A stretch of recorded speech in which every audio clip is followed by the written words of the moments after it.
Tokyo is a place I've loved ever since I was younger, but in this new future version, should I feel the same? Let's find out with Crimson Tears. Crimson Tears is an odd sci-fi beat-em-up dungeon crawler game developed by Spike and Dream Factory for the PlayStation 2 on April 22, 2004 in Japan, and internationally a few months later. It's a game that was suggested to me by Genos back in my Eve of Extinction episode, so we'll jump right into it and see what this futuristic Tokyo has in store for us.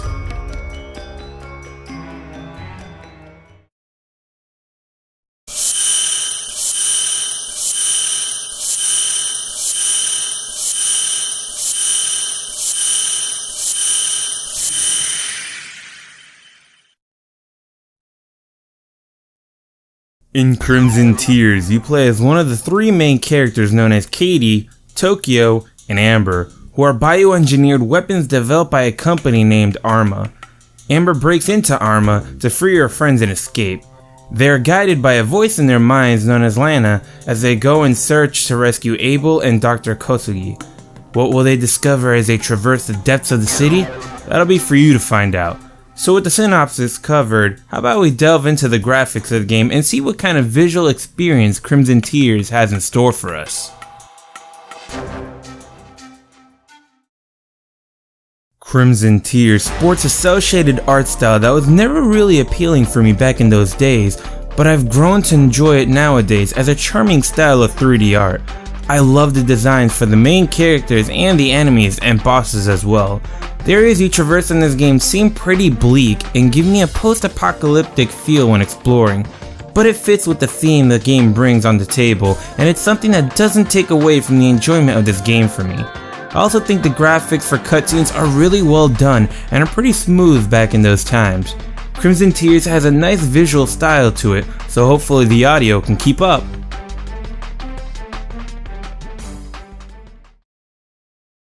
The audio for Crimson Tears does a great job at infusing the sci-fi themes of this game with the dreary nature of the world you're inhabiting. The music at times gives me a feeling of stealth ops.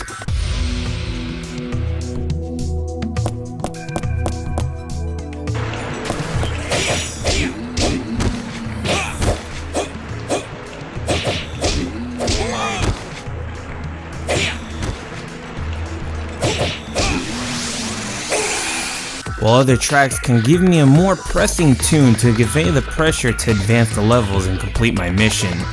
The boss music isn't my cup of tea as it sounds a bit all over the place, but I'm sure some of you will find enjoyment in it.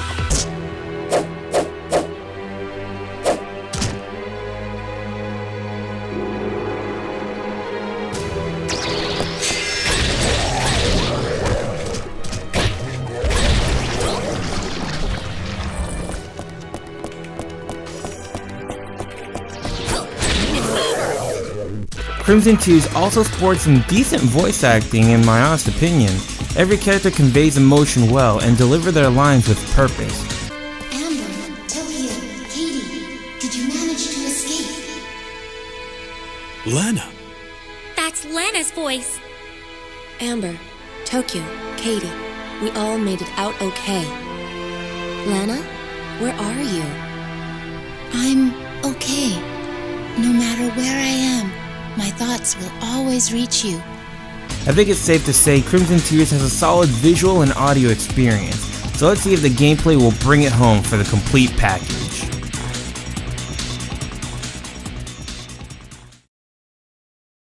Crimson Tears is a game where you'll spend most of your time dungeon crawling, but with a nice twist of doing so in real time with beat-em-up gameplay rather than first-person RPG mechanics.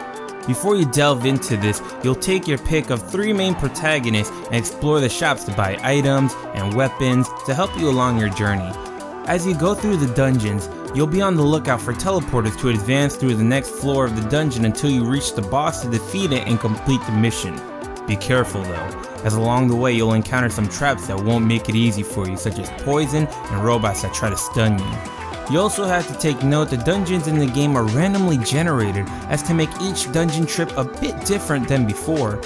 The combat in Crimson Tears is pretty simple, but has a bit of complexity to it that makes things interesting. In this game you'll start unarmed unless you go to the city to buy weapons to bring along. constant use of the weapons in this game will wear and tear it down until it eventually breaks and you're forced to fight barehanded. So be careful and resourceful in your combat so you have a weapon handy when facing a boss or any other tough enemies. If you aren't careful, you could get knocked out by the enemy, which forces the characters you are playing as to be stuck in the dungeon, and you have to use another main protagonist to go locate them in order to progress. And you're on a timer too, so when this happens you better be quick and stay safe. One special way to defend yourself aside from weapons and items is your special move, which you use with the triangle button. This move is pretty powerful, and if you combo it right, can help you defeat enemies pretty quickly. Be careful when using this technique though, as constant use can overheat you, which increases your attack power and speed, but also heavily decreases your defenses while draining your health. It's a risk and reward system that I find very interesting and could really make the difference when in a tricky situation. I've heard this game gets repetitive in gameplay, but honestly I find the gameplay fun myself, so it's not such a big problem for me. As far as I'm concerned, Crimson Tears gives us the complete package for a decent game that looks, sounds, and plays good.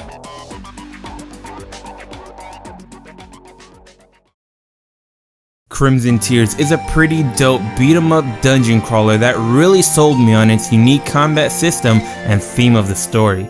I think bringing this game back would be a very interesting move to see how far they could take the cel shading and gameplay with today's technology. I'd like to thank Genos for suggesting this game, and if any of you have suggestions for any other games you feel most people aren't even aware of or feel are criminally underrated, please drop a comment below and I'll look into it.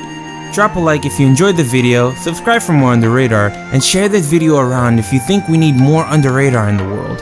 Thank you guys for another fantastic episode of UnderRadar, and I'll see you on the next one.